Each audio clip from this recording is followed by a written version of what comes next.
Hello friends, welcome back to my channel amazing cinema TV. ये एक suspense वाली movie है जो काफ़ी फेमस मूवी थी। चलिए मूवी स्टार्ट करते हैं। मूवी के स्टार्ट में एक हसीन लड़की की डेड बॉडी को दिखाया जाता है जिसका नाम ऐना था और ये बहुत फेमस एक्टर भी थी। ऐना की डेड बॉडी को पोस्टमार्टम के लिए हॉस्पिटल में रखा था। हॉस्पिटल में एक पाओ नामी लड़का काम करता है। पाओ ऐना को देखता है तो उसकी पिक्चर लेता है क्योंकि वो बहुत हसीन पॉपुलर एक्टर थी। थोड़ी देर बाद दो लड़के पाओ के दोस्त मिलने आते हैं। एक का नाम इवान और एक का जेवी होता है। दरअसल ये दोनों पाओ को अपने साथ जाने का बोलते हैं, लेकिन पाओ नाइट शिफ्ट का बोलकर इनकार कर देता है। फिर इन तीनों को नशा करते हुए दिखाया जाता है जो ड्रग्स का नशा कर रहे थे। फिर इवान पाओ को ऐना को एक नज़र देखने की रिक्वेस्ट करता है। पाओ उसे मना करता है, लेकिन इवान बहुत जिद करता है क्योंकि ऐना की खूबसूरती के बहुत चर्चे थे। फिर पाओ उसकी बात मान जाता है और चुपके से इन दोनों को ऐना की डेड बॉडी के पास ले आता है। जब ये ऐना की डेड बॉडी के पास पहुंच जाते हैं तो पाओ ऐना के चेहरे से कपड़ा हटा देता है तो इवान को वो बहुत खूबसूरत लगती है। वो उसे टच करने लगता है। जेवी उसे मना करता है क्योंकि उसे डर लग रहा था कि ये तो मर चुकी है, लेकिन इवान बहुत ही बुरा लड़का था। उसने बताया कि वो पहले भी ये काम कर चुका है। एक 70 ईयर की लड़की की डेड बॉडी को भी वो यूज कर चुका है। वो ऐना की सारी बॉडी को टच कर रहा था। पाओ भी उससे मिल जाता है, लेकिन जेवी ऐसा नहीं चाहता था। फिर पाओ जेवी को साथ ले जाता है। अब इन तीनों की लाइफ तबाह होने वाली थी। ऐना के पास सिर्फ इवान रह जाता है और वो अपनी ख्वाहिश को पूरा कर लेता है। इसके बाद पाओ भी जाता है और जैसे ही वो उसे टच कर रहा था तो ऐना अपनी आंखें खोल लेती है। पाओ जब ऐना को देखता है तो डर कर दूर चला जाता है। फिर वो सब लोग डर कर ऐना को देखने लगते हैं जो अचानक जिंदा हो गई थी। फिर इवान और पाओ उसे मारने का प्लान करते हैं क्योंकि अगर वो जिंदा रही तो सबको बता देगी, लेकिन जेवी ऐना की हेल्प करना चाहता था। वो ऐना की हेल्प करने लगता है, लेकिन इवान उसे मारने लगता है। जेवी के गिरने से उसके पीछे सर पर चोट लगती है और वहां से खून निकलने लगता है, जिसकी वजह से वो बेहोश हो जाता है। वो उसे जान से तो नहीं मारना चाहता था, लेकिन वो बेहोश हो जाता है।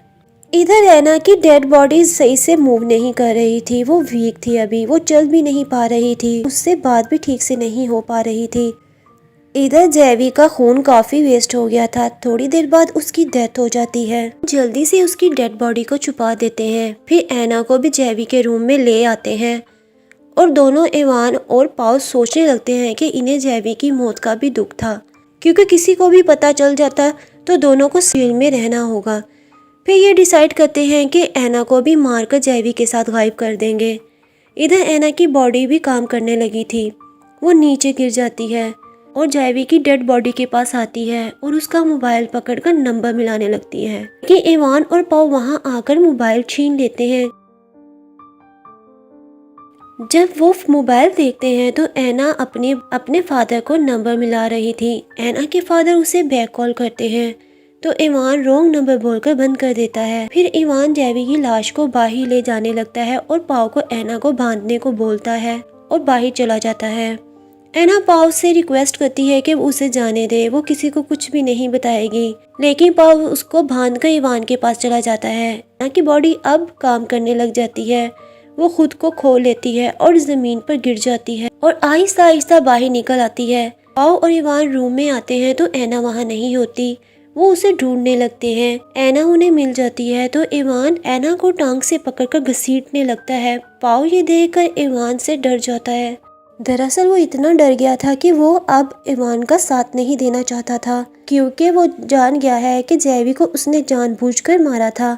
लेकिन इवान उसे अपनी बातों में ले लेता है। दोनों ऐना का मुंह दबाकर उसे मार देते हैं दोबारा से।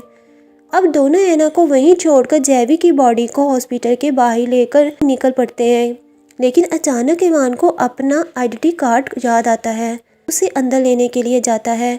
पाओ उसे रोकता है कि वो सुबह ले ले, लेकिन इवान कोई रिस्क नहीं लेना चाहता था। जैसे ही वो अंदर जाता है ऐना उसे जिंदा सामने नजर आती है।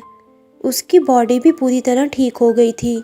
दरअसल यहाँ बहुत बड़ा सस्पेंस था। जब ऐना पाओ को रिक्वेस्ट करती है और कहती है कि वो उसे जाने दे, तो पाओ उसे जिंदा छोड़ देता है। इधर इवान पाओ से लड़ने लगता है कि उसने उसे धोखा दिया है।